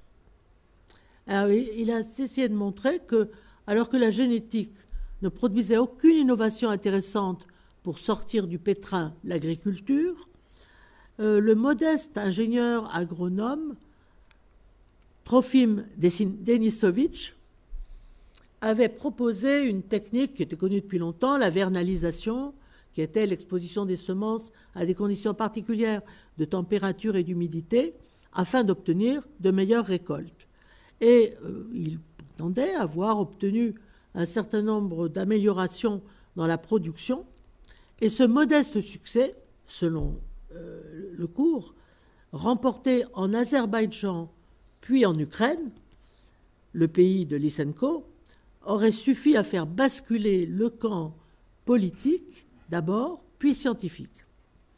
Sur la base des documents dont il disposait, Dominique a montré que les idées de Lysenko ont en fait percolé très très lentement dans le milieu agronomique et ont cristallisé grâce à l'appui par exemple d'agronomes comme Mitchourine, et surtout promu l'homme nouveau, c'est-à-dire la collectivité paysanne, substituée aux petits propriétaires, aux néo-koulaks, et l'homme nouveau pouvait transformer le mode de production conformément au matérialisme dialectique.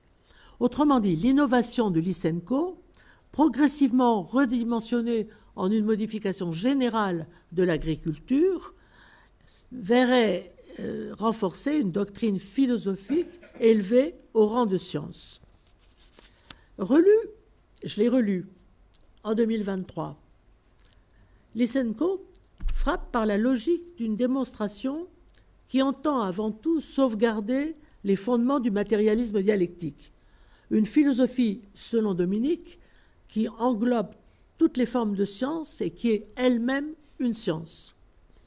Ce qui frappe maintenant aujourd'hui, je l'ai lu en 2023, c'est que la grande famine, Holodomor comme on l'appelle maintenant couramment, on sait très bien qu'elle est due en grande partie au fait à la réquisition des récoltes par les autorités, parce que le Tchernosium, la terre ukrainienne, est la plus fertile du monde. Donc cet échec de l'agriculture, ce n'était pas dû au sol lui-même. La famine a résulté de la réquisition des récoltes et avec la bénédiction des politiques ukrainiens, parce qu'il y a une grande différence, on l'a découvert récemment, entre l'Ukraine et par exemple le Kazakhstan, où les chefs locaux se sont associés à la population pour résister aux réquisitions. Ce n'a pas du tout été le cas de l'Ukraine. Tout en admirant la dextérité avec laquelle Dominique avait sauvegardé la philosophie marxiste et le matérialisme dialectique, je me souviens avoir été un peu critique sur ce que je considérais quelque part comme l'absence d'un terrain. Il n'avait pas été sur place, il ne lisait pas le russe. D'ailleurs, j'étais un peu étonnée parce que c'était le moment où mes informations les plus critiques sur l'URSS m'étaient fournies par mes amis membres du parti, comme la plupart des membres des départements de russe, à Clermont-Ferrand comme à Paris 8. La démonstration de Dominique me laissait quand même perplexe sur la vérité historique du lysenkisme. Il me semblait que pour Dominique, la pratique théorique avait là consistait surtout à jouer avec les textes en suivant la logique du matérialisme dialectique. Pourtant, à l'époque, il commençait à se familiariser avec une autre logique, le formalisme logique, sur lequel il a composé sa thèse, publiée sous le titre « L'ordre et les jeux ». Je ne l'ai d'ailleurs pas lu à l'époque et je regrette, car elle m'aurait permis de présenter aux étudiants des courants dont ils n'étaient pas toujours conscients à cette époque. Mais ce qui m'apparaissait dans le Lysenko, c'était un exercice un peu de la philosophie en chambre, avec tout le respect que je dois à Dominique. Le passage en usine était l'aventure tentée par un certain nombre d'entre nous à l'époque, qui s'est souvent terminée tragiquement. Les collègues passionnés d'anthropologie se contentaient d'une mission parfois brève en Afrique. J'étais d'autant plus fière à l'époque d'avoir un vrai terrain, la pratique pas théorique du tout de la médecine, tout en percevant qu'elle m'emmenait souvent, au fond, très loin de la philosophie. Dominique a évolué au cours des années sans pour autant vraiment se fixer un terrain. Il a surfé sur tous les courants philosophiques de notre génération. Il est passé de la contestation marxiste-léniniste de style Mao. Il y avait dans le Lysenko quelques lignes élogieuses sur le grand timonier. Et il a en fait donné toute sa place à l'épistémologie et à l'histoire des sciences dans les écoles et l'université. Ça a bien été évoqué par Céline. L'université, c'était vraiment son terrain. Il avait été recteur. On disait à l'époque recteur sans académie, ce qui me laissait perplexe. Mais ça lui laissait le loisir de militer au cœur des institutions pour promouvoir l'histoire et la philosophie des sciences, pour lesquelles il nous a laissé des monuments, ses dictionnaires.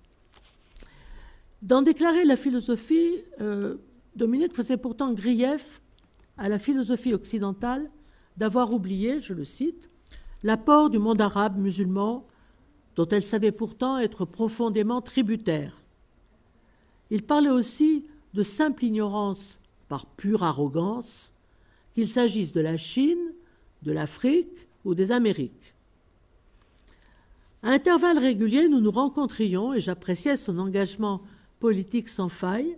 C'est ainsi que nous sommes partis ensemble à Belfort, la ville natale de Jean-Pierre Chevènement, pour participer à une tribune sur la religion à l'école.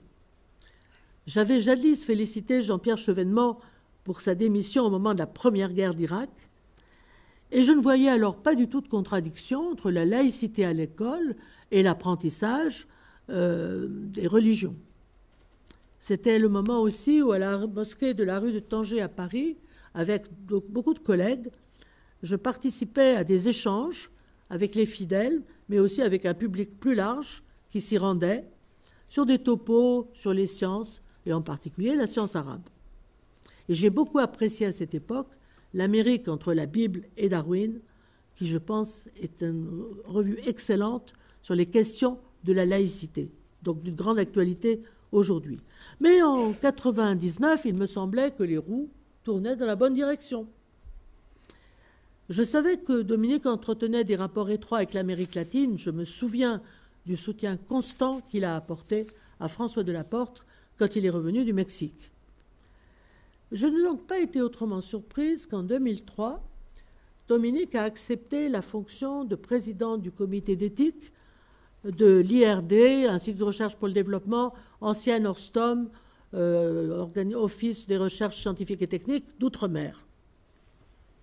Ce comité d'éthique était destiné à réfléchir sur les problèmes de la science en coopération, en échange entre les laboratoires des différents pays colonisés et colonisateurs. Jadis, Dominique avait parlé de l'éthique. Il avait évoqué une éthique médicale de type humaniste, je cite, « à l'horizon de la pensée de Canguilhem. En médecine, c'est le patient qui juge selon son sentiment et non le médecin d'après sa science. » Sa position me paraissait donc très intéressante pour aborder les problèmes de la recherche dans les pays aux antécédents coloniaux. Et d'ailleurs, je l'ai retrouvé à un colloque portant le titre « Y a-t-il une éthique propre aux recherches pour le développement ?» Mais là, si on lit sous la plume de Dominique l'introduction et la conclusion, on est un peu surpris par l'abstraction du propos éthique. En effet, il commente longuement le consentement, la confidentialité des données, les risques de la recherche expérimentale et des essais cliniques, la préservation des traditions locales, etc. Tout ceci est très pertinent. Par exemple, à propos du consentement, où il dit que ce doit être non pas un acte plus ou moins extorqué, mais un long continuum pour donner un sens à cette procédure. Mais la discussion est restée abstraite, sans entrer dans les problèmes réels, nombreux, saisissables aisément à la lecture de Sciences au Sud, qui était le journal de l'IRD, qui a disparu aujourd'hui, et qui était une excellente revue de tous les problèmes possibles, en particulier l'agriculture, les interventions avec les communautés locales, etc.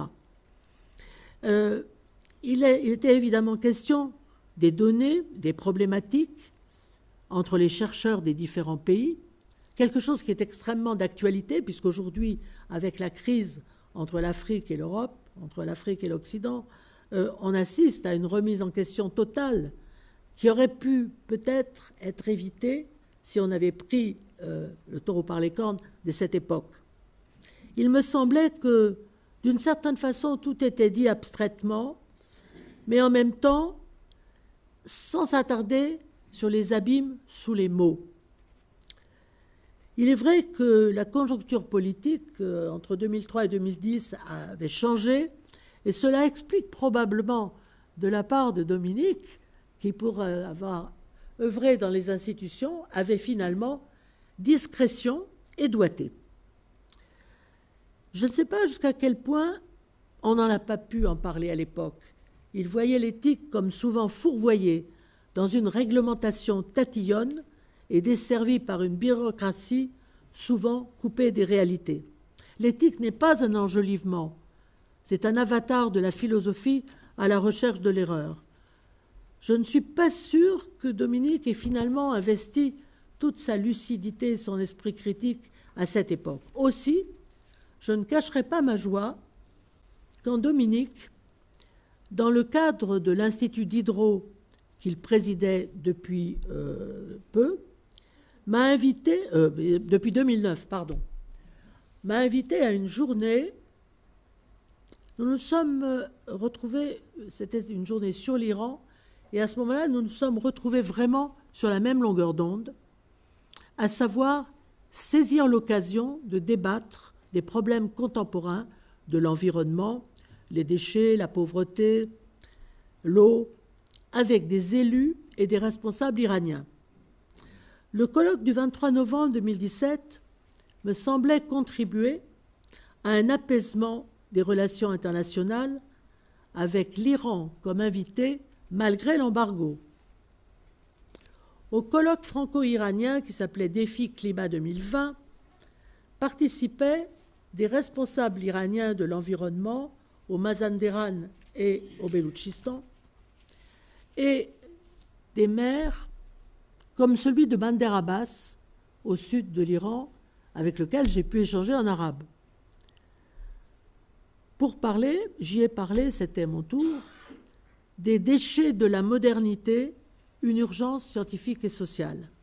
Et j'ai beaucoup apprécié que Dominique, à la tête de ce qu'on peut considérer comme un think tank, puisse bénéficier d'une certaine indépendance dans le dialogue, un dialogue culturel, sans exclusivité, utilisant le partage des difficultés théoriques et pratiques de l'écologie pour éluder les clivages politiques. L'eau et les ordures, c'est un problème de santé publique et de médecine.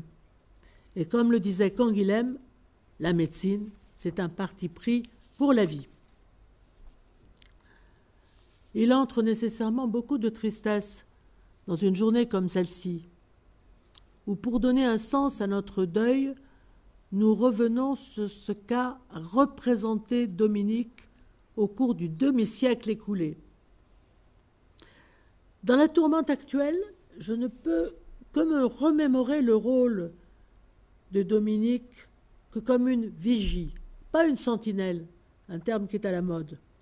Une vigie, ça veut dire que si tu es nécessairement à un poste élevé, comme il en a occupé beaucoup, au-dessus des flots, stable au milieu des courants,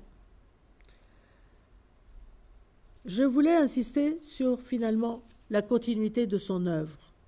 Pour moi, je l'ai évoqué nécessairement, comme je l'ai expliqué, à temps et à contre-temps, mais je l'ai vu toujours fidèle à ses amis et fidèle à un idéal de la philosophie dans son enseignement et finalement de sa pratique.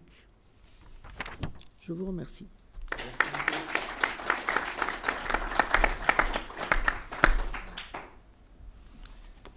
Merci beaucoup Anne-Marie pour cet hommage très, très équilibré, très juste.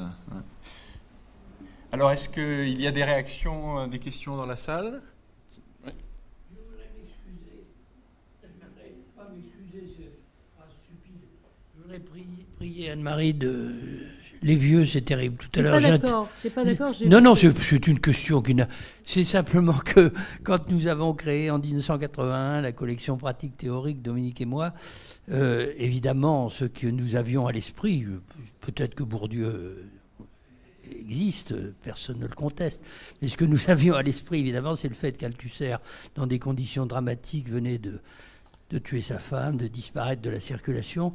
Nous estimions qu'il fallait essayer de prolonger et de transformer en même temps quelque chose de son héritage intellectuel.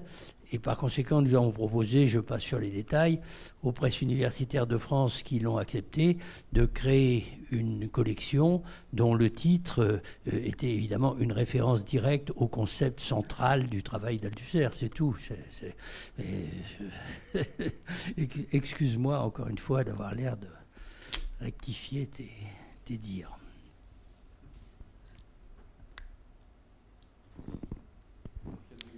C'est fait pour ça, nos exposés. C'est pour la rectification par les témoins vigilants.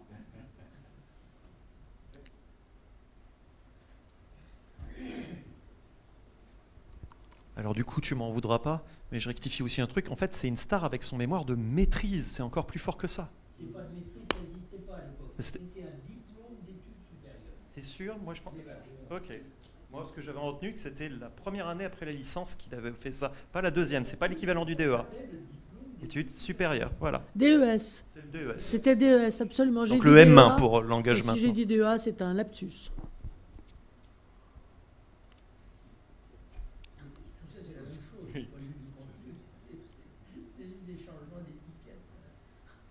Oui, les étiquettes ont beaucoup valsé.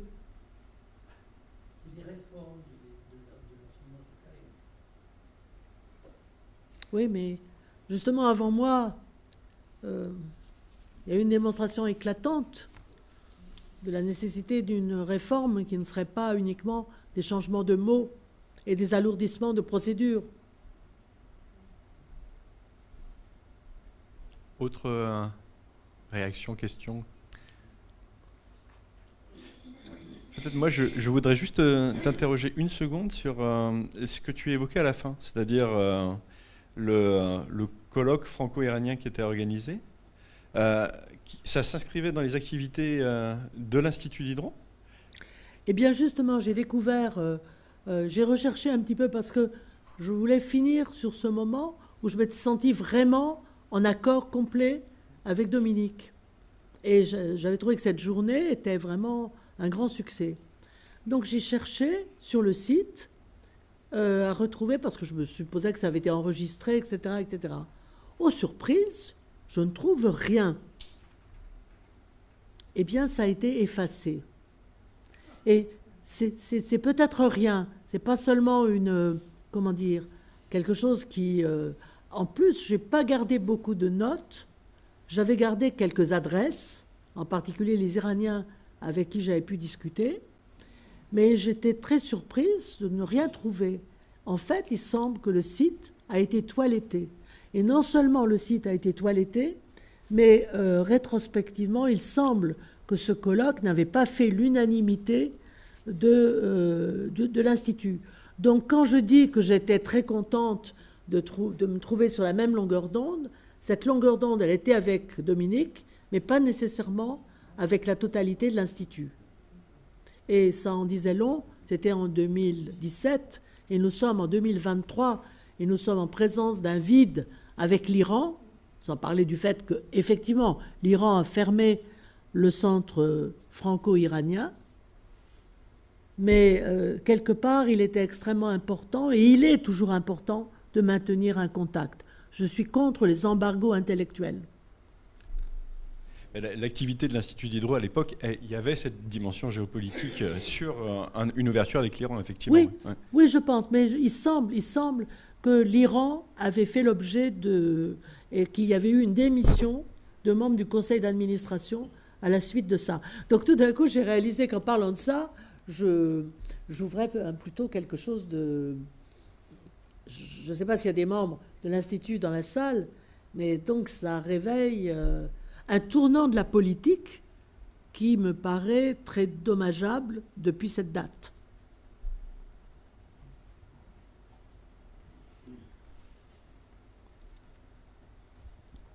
Dominique Leglus, c'est simplement une remarque. Il se trouve que j'animais toute cette journée à l'Institut d'Hydro, donc je vais chercher dans mes archives. Merci de nous avoir signalé qu'il y avait eu un toilettage potentiel du site. Impossible. C'est même plus mentionné dans les événements antérieurs. Moi, je croyais que c'était un procédé qui n'existait que dans les pays totalitaires. Ça peut être des aléas informatiques. Est-ce qu'il n'y a pas périodiquement, de toute façon, un effacement des archives en ligne?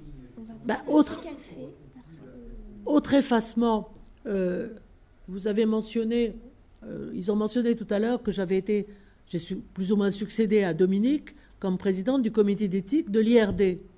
Eh bien, c'est pareil, j'ai essayé de rechercher qu'est-ce que Dominique avait pu dire, etc. En fait, comme ce comité d'éthique a été supprimé et remplacé après presque un an d'atermoiement par un comité n'ayant pas du tout la même ampleur et les mêmes possibilités, là aussi, il y a eu toilettage, ce qui fait que je n'ai pas pu retrouver des traces de l'interaction, des sessions de Dominique, etc. Il n'y a plus que la mémoire des survivants, il y en a, qu'il faudra interroger, mais toute cette période du comité d'éthique de 2003 à 2017-18 a été complètement effacée de la mémoire de l'institution. On est très surpris de ces procédés. Je vous dis, on pensait qu'ils n'existaient qu'ailleurs. Alors, c'est possible que ce soit... Mais je croyais que l'informatique, c'était précisément le confort des grandes masses de données. Donc, cette petite activité du comité d'éthique, il n'était pas urgent de la nettoyer. Moi, c'est ce que je croyais aussi.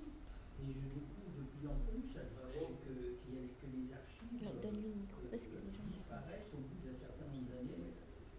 Mais c'est pas dénué, c'est quand même pas dénué d'intention.